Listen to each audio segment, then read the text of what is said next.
Welcome, everybody, to the newest episode of Bella in Your Business. If you are watching on YouTube, you see that I've got a friend with me, a genuine friend. His name is Joey Coleman.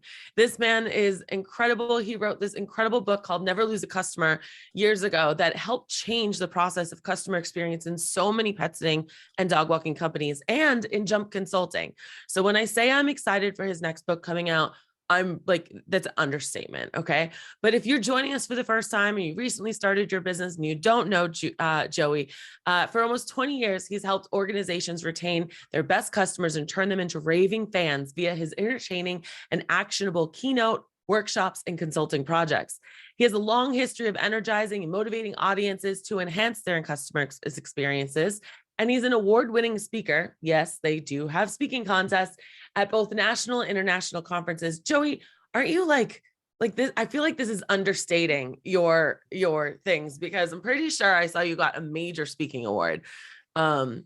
You are very kind. You are very kind. Yes, I've been very fortunate to have a number of speaking awards along the way. I love being in front of audiences, and thankfully audiences seem to love having me in front of them. So I feel very blessed that I have the opportunity to travel around the world. I've now given speeches on all 7 continents. I was able to knock Antarctica off the list early last year.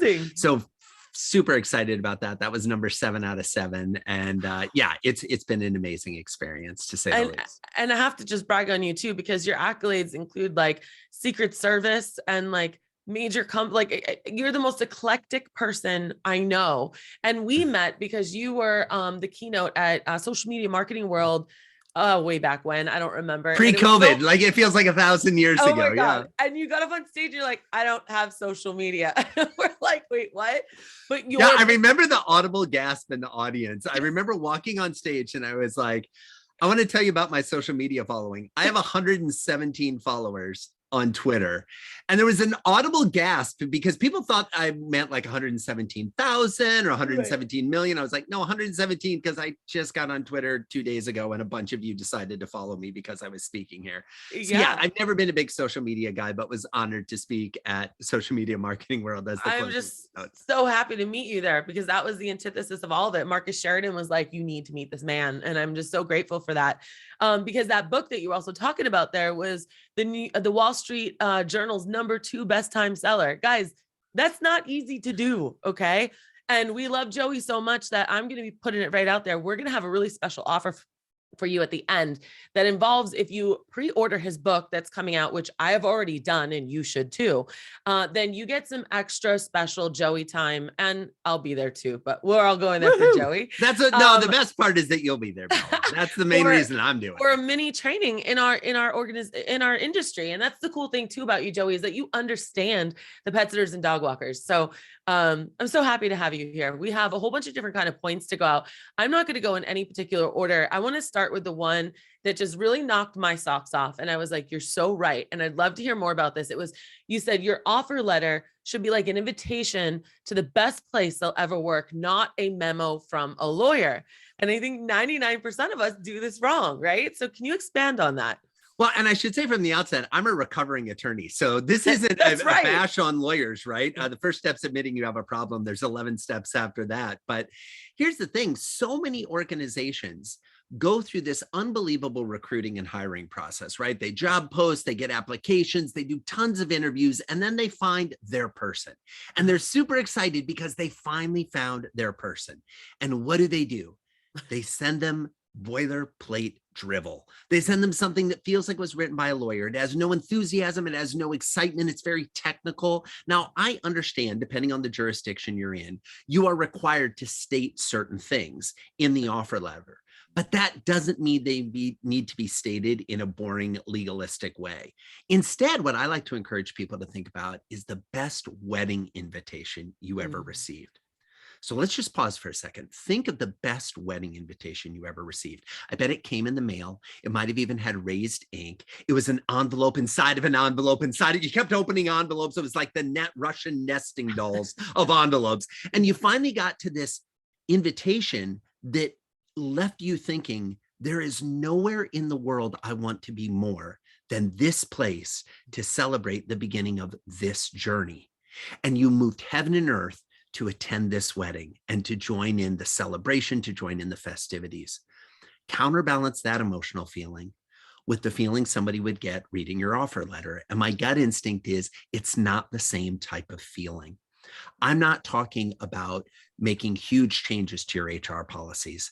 I'm talking about taking an hour to think strategically about what words could we put into this offer letter that would make someone feel excited? How could we design this offer letter in a way that would leave the recipient thinking this is something special? How could we maybe go one step further and not email the offer letter, but rather physically mail the offer letter, old school style, in a way that made that person feel wanted?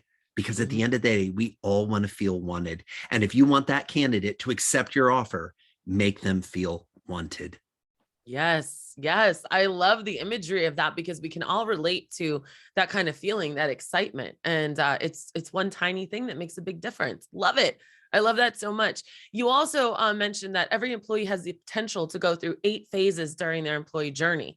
Now, I know when our industry reads this, any business owner, they're instantly going to go, wait, 8, what, I'm missing something. Like, what am I doing wrong? And guys, this is the hope that there are different ways. You're going to learn from Joey so many ideas that you're like, it was right in front of my face. Why didn't I think of this? So if you go on to say that if you get all the 8 phases right, it's like getting straight A's on your next employee report card, right? Exactly. So what are the things in the 8? I mean, you don't have to give them all now, obviously, but like, what are some things that people just don't realize they should be doing? Well, let me give a quick, and I'll make it quick, 35,000 foot view of the 8 phases. And the reason these all start with A, as Bella said, it's kind of to get straight A's from your employees. And this goes from the first time an employee hears about you until the point where they're a raving fan. So here are the 8 phases. The first phase is the assess phase.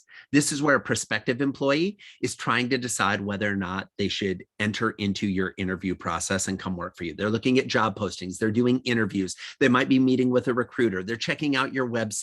In the assess phase, we want to show the employee, preview to this prospective employee, what it will be like if they decide to come work with us. We then come to the accept phase. This is that offer letter we were just talking about, right? There's 2 elements. There's making the offer, and then there's the candidate accepting our offer of employment. In this phase, we want to, again, kick things off, give them a feeling of being wanted. We then come to the affirm phase. Now, a lot of folks listening are familiar with the concept of buyer's remorse. I'd like to introduce you to a new concept, maybe called new hires remorse. Yeah. There is scientific research that shows when somebody accepts a job offer, they feel fear, doubt, uncertainty about the offer they just accepted. Is this going to be the right employer? Am I going to be happy here? I was waiting to hear back from 3 other places I was interviewing with, but I had to accept this one. Should I have held out a little longer? If we don't counterbalance as the employers that feeling of new hires remorse, the difference emotionally between our excitement at their accepting the offer and their fear and trepidation about the offer they just accepted, if we don't close that gap, it's problems for the rest of the relationship. We then come to the activate phase. Okay, so we're about halfway through and they just started their first day on the job. Okay, the activate phase is 1 day. And our minds are already blown. Keep going. Well, the activate phase is that first day on the job. And the secret to the first day on the job is to make it so remarkable, so interesting, so energetic that this employee says, I have never worked anywhere like this before, and I never want to work anywhere else. I like to think of the immortal words of country rock or country music legend Bonnie Raitt, right? When she said, give them something to talk about. What are your employees going to, exactly. What are your employees going to do when they get home that night and their significant other, their spouse, their roommate, their parents, whoever it is says, how was your first day on the job? Are you going to great perspective, right? Wow. So easy. It's an easy question. Perspective. That's just perspective shift. Exactly. Boom. Exactly. Wow. And so here's the thing. I imagine for most people listening, your employee is going to say, well, I filled out some paperwork and I watched some training videos and I learned what the 401k match is, or I learned when my benefits will kick in, or I learned how to file for vacation or whatever it may be. Give them something more exciting to talk about. Give them a taste of an experience that they will be thrilled to share with others. We then come to the phase that, Bella, to be candid, is where most employers start to fall off the rails. This is the acclimate phase. This is when you are getting your new employee used to your way of doing business. See, you've been running your business for a while, but this new employee who shows up, they don't know how you like to do email, how you like to do meetings, how you like to answer the phone, where the bathroom is, what's going on. They have no idea. We need to hold their hand and acclimate them to our operations. Now, the acclimate phase, contrary to the activate phase we just talked about, which is one day, the acclimate phase is probably weeks, maybe even months. It's the whole time period that they're getting used to your cadence. We then come to the accomplish phase. The accomplish phase is when the employee achieves the goal that they originally had when they had decided to accept your job offer. Now, most employers, Bella, here's where they make a mistake. They think, oh, the employee just wants a paycheck. No, the employee wants a paycheck. Don't get me wrong. They don't want to work for free, but they want more than that. They want autonomy. They want the opportunity to grow and learn. They want the opportunity to have responsibility or a leadership position or be valued for their ideas or their contribution. If you're not paying attention as an employer to what it is your employees are hoping to accomplish, number one, you'll miss it when they do. And number two, we'll fail to jointly celebrate it when they achieve that goal. And if we don't remind our employees to celebrate, they might forget to celebrate, not to mention they might take a different goal. They might start thinking about something else. We then come to the adopt phase. Phase 7, the adopt phase, when the employee becomes loyal to us and only us. They're not answering the calls from the headhunters. They're committed. What are you doing in the adopt phase to let your most loyal, valuable, trusted employees know that they really matter? I have heard horror story after horror story of multi-year employees being called to a lunch and told you're fired.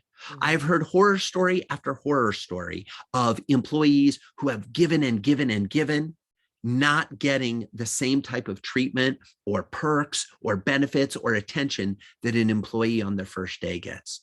Don't take your adopters for granted. If you do this well, if you navigate through these 7 phases, you come to the final phase, the 8th phase, the advocate stage, where your employees become raving fans, singing your praises far and wide. And the way to test if you actually have advocates is to ask this question. Do you have any open positions in your organization right now? And if you do, are they being filled with referrals from your existing employees?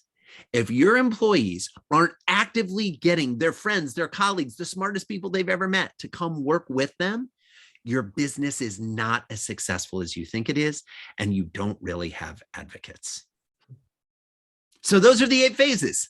That's it, guys. That's it. That's it. That's it. Real simple, straightforward. I love that so much. And I think that's probably when you said that last one about adopt, do you have any open positions that are being filled? I think a lot of times people are like, well, I'm offering $100 sign-on bonus if you get your friend. But what they're doing is they're negating all of those other steps to get the straight A. Is that right? They're skipping to the end without. Exactly. Wow. It's like being on a date and saying, hey, when do I get to meet your parents on a first date? Not a good choice, right? Same thing. If you've got your employees, and by the way, let's talk a little bit about the incentives. All the research shows that incentivizing with cash is not the way to do it. You should incentivize with experience. Number 2, the research also shows that depending on the size of your organization, north of 40% of your employees have no idea if you have open positions available. They have no idea. You may be thinking that you're very clear and everybody knows, and our team is small enough that they understand this. No, north of 40% of employees have no idea you're looking for someone. And even if you just let them know, you would increase the likelihood of getting some employee referrals. Wow, that's so incredible. Such great fruit coming from this. A lot of times when you said all of that, I was thinking back to another point I read that you said a shocking number of employees don't make the 100-day anniversary of their new job. So this also sounds like maybe part of the, is it acclimate phase? Exactly. Or where you're celebrating them? Yeah. So and I would encourage our listeners to think like, how do you like celebrate that? Or is it like, here you go, here's the keys to the kingdom? Yeah, depending on whose research you look at and what industry you're in, it averages out to about 40% of new hires will not make the 100-day anniversary. Now think about how much time, effort, and money you put into recruiting and finding and training and getting those people in, Yeah. and then they're leaving before they've become productive, before you've earned any of your acquisition costs back, before you've recouped any of your marketing costs, etc. It's a real big challenge. It's not just about getting the 100 days right, though. I want to be very clear on that. If you get the first 100 days right, what you've actually done is laid a foundation. You've made deposits in the karmic bank account so that that employee will continue to think positively of you, even if things get a little wonky, right? In every business, there's going to be times where there's a conflict between the employee and the employer, or something isn't go well, or you're going to ask somebody to stay late or come in on their day off or go above and beyond. If you've made those positive deposits in the beginning, you can start to make withdrawals later. But if not, we're going into the negative balance very early on in the relationship. And the practical reality is there are more employers looking for employees right now than usual. And I would posit than ever, because we're a more global planet. And so your employees have options, whereas before they didn't. There's a lot of other options out there. So you better be focused as a leader on creating remarkable experiences for your people if you want them to stay. Right.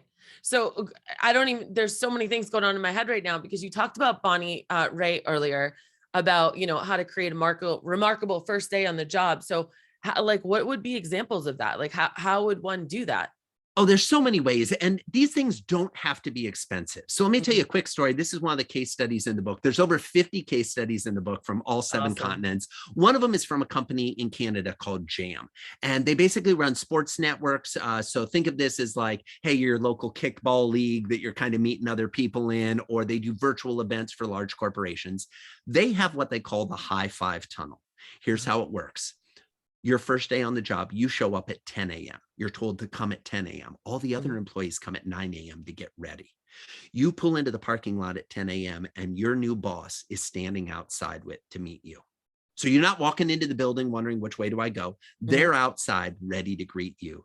They lead you into the building, and as the door opens, your walk-on music starts playing. As you think, because in the interview process, they've asked you, what would your walk-on music be if you were a professional athlete? They start blasting your walk-on music through the speaker. So you're showing up and it's your theme song. And then you see a tunnel of your coworkers.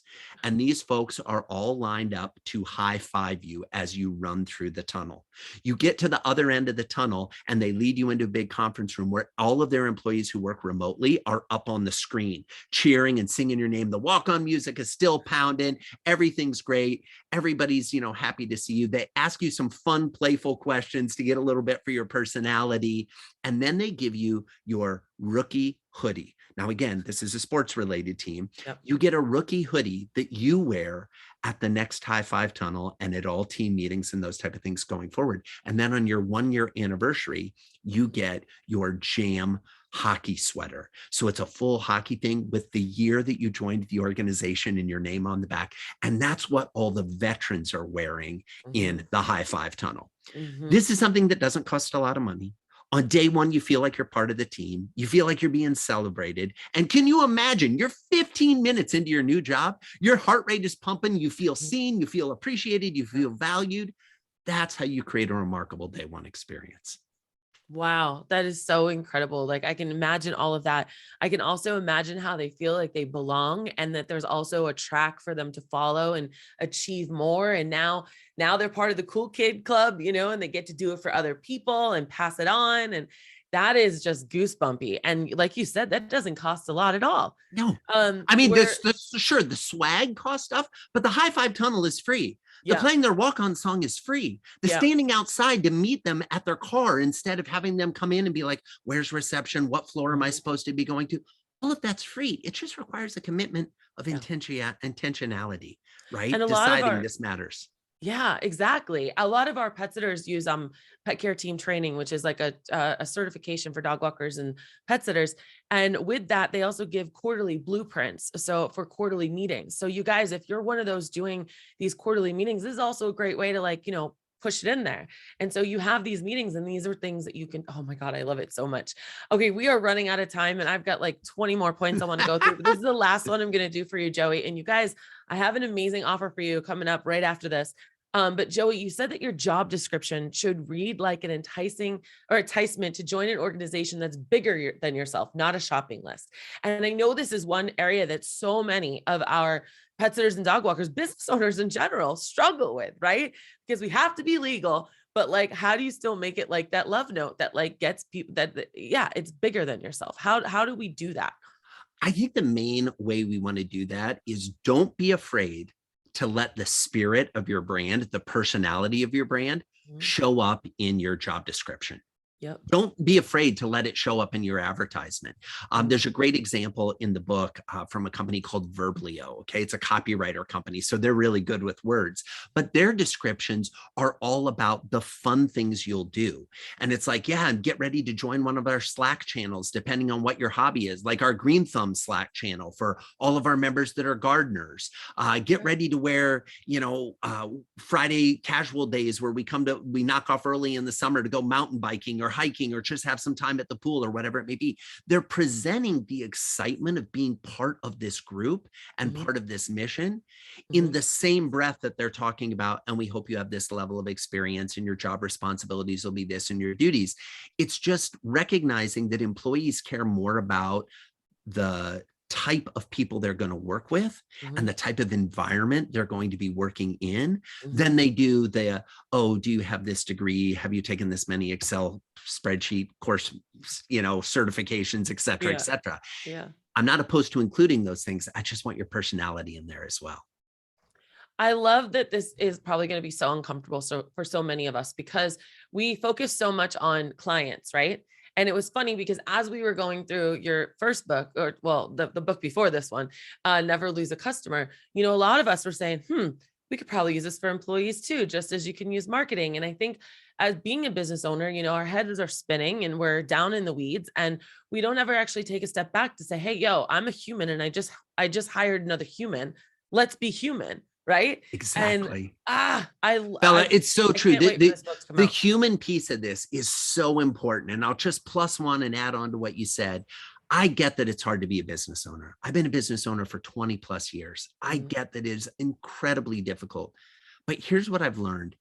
If you have excited colleagues, coworkers, people that are in the trenches with you, that are committed to the same goal you are, that are on the journey working with you, it makes it easier.